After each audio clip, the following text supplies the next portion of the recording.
Você já ouviu falar da nova cepa do SARS-CoV-2? É a nova variante do coronavírus já detectada em mais de 12 países, sendo Reino Unido, França, Suécia, Japão, Espanha, Dinamarca, Holanda, Austrália, Bélgica, Alemanha, Itália e Brasil. Segundo pesquisadores, ela contém 23 mutações em seu código genético.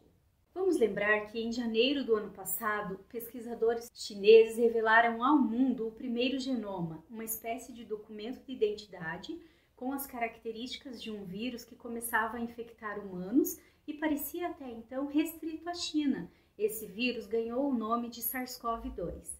O meu nome é Rosângela Lima e hoje eu vou falar um pouco mais sobre esse assunto. Dia 10 de janeiro desse ano, o Japão notificou o Brasil de que 4 viajantes com sintomas de Covid-19 que desembarcaram em Tóquio, vindo do Amazonas, estavam infectados com essa nova variante do SARS-CoV-2.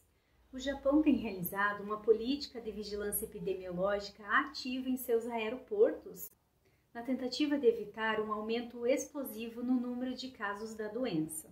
A grande maioria dos aeroportos conta há meses com estações de quarentena, para onde são enviados os viajantes com diagnóstico positivo para a Covid-19. O país realiza testes em massa nos turistas e residentes que chegam do exterior. Daí a razão por que identificou com rapidez essa nova variante que circula no Amazonas. O Brasil, por sua vez, não faz vigilância epidemiológica nos aeroportos. As medidas estão mais rígidas desde 31 de dezembro. Quando o país passou a exigir de passageiros de voos internacionais um comprovante de diagnóstico negativo da doença de até 72 horas antes do embarque. Antes disso, contudo, havia protocolos para casos suspeitos, mas, como se sabe, uma grande quantidade de Covid-19 é assintomática.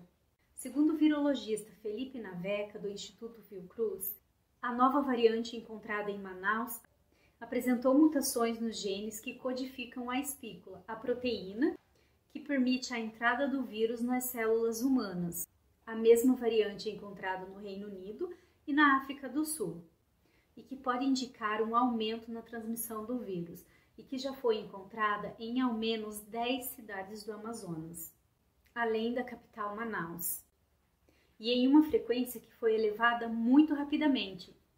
Os dados analisados até o momento indicam que ela surgiu entre novembro e dezembro. Além de Manaus, essa nova variante foi encontrada em São Paulo, sendo considerada casos importados, ou seja, são pessoas com Covid-19 que foram atendidas em São Paulo, mas têm histórico de viagem ou residência em Manaus. Com as mesmas linhagens foram encontradas também no estado do Rio de Janeiro e no estado do Rio Grande do Sul. E na capital paranaense está sendo investigado 9 casos de pessoas que vieram de Manaus e que testaram positivo para a Covid-19. A Secretaria Municipal de Curitiba enviou para o laboratório da Fiocruz coletas respiratórias desses pacientes. O epidemiologista da Fiocruz, Gessen Orellana, tem estudado essa nova variante encontrada em Manaus. Para o cientista, essa cepa já está circulando em todo o Brasil. Orellana diz ainda que os indícios apontam que essa nova variante seja muito mais infecciosa e mais mortal que muitas linhagens já conhecidas. Até agora, o vírus acumulou pelo menos 20 alterações em seus genomas em comparação com a linhagem isolada em janeiro de 2020.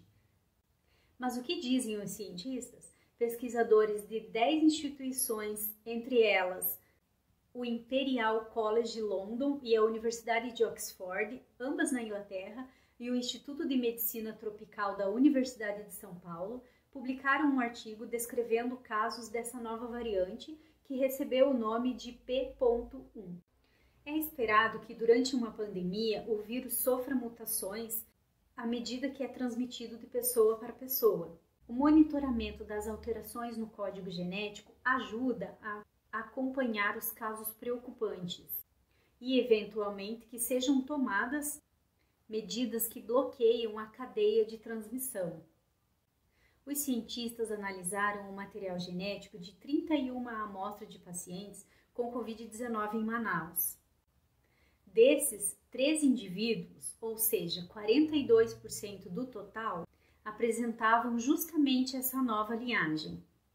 O que chama a atenção no caso dessa nova variante é que as mudanças ocorreram nos genes que codificam a espícula, a estrutura que fica na superfície do vírus e permite que ele invada as células do nosso corpo. O que ainda não se sabe?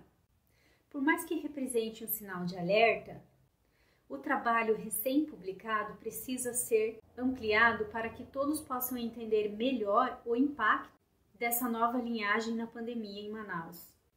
A cidade, inclusive, vive uma situação dramática nas últimas semanas. Os hospitais públicos e privados estão completamente lotados e os materiais de proteção e tratamento são escassos. Não se sabe, no entanto, se essa nova variante tem alguma influência nesse cenário caótico. Para responder a estas dúvidas, nos próximos dias, os cientistas pretendem aumentar o número de amostras analisadas. Há um aumento inexplicável da mortalidade a partir de dezembro e um aumento das internações novas. Claro, há mortes que ocorreram porque a rede médica foi desestabilizada pelo aumento de atendimentos. Mas há muitos casos de pessoas que morreram no hospital, mesmo com assistência médica. Segundo Orellana, há diversos relatos de médicos de Manaus que apontam que essa nova variante é muito mais perigosa. Um médico que atua em uma das instituições mais conhecidas de Manaus relatou a deteriorização de pacientes internados com Covid-19 agora na segunda onda da pandemia. São pacientes com assistência, cuja saúde se deteriora mais rápido. Mas o que temos ainda são observações clínicas. É preciso uma análise científica para afirmar que essa nova variante encontrada é mais perigosa que as que já são conhecidas. O que fazer para se proteger? Enquanto não temos mais informações sobre essas novas linhagens, as medidas de prevenção continuam as mesmas. Fiquem em casa o máximo de tempo possível e sempre usem máscaras. Ventilar os ambientes também é muito importante. Lavar as mãos frequentemente com água e sabão e usar álcool gel também é outra medida essencial. Obrigada por assistir esse vídeo. Se você gostou, deixa seu like, se inscreve no meu canal, ative o sininho da notificação. Um grande beijo e até a próxima!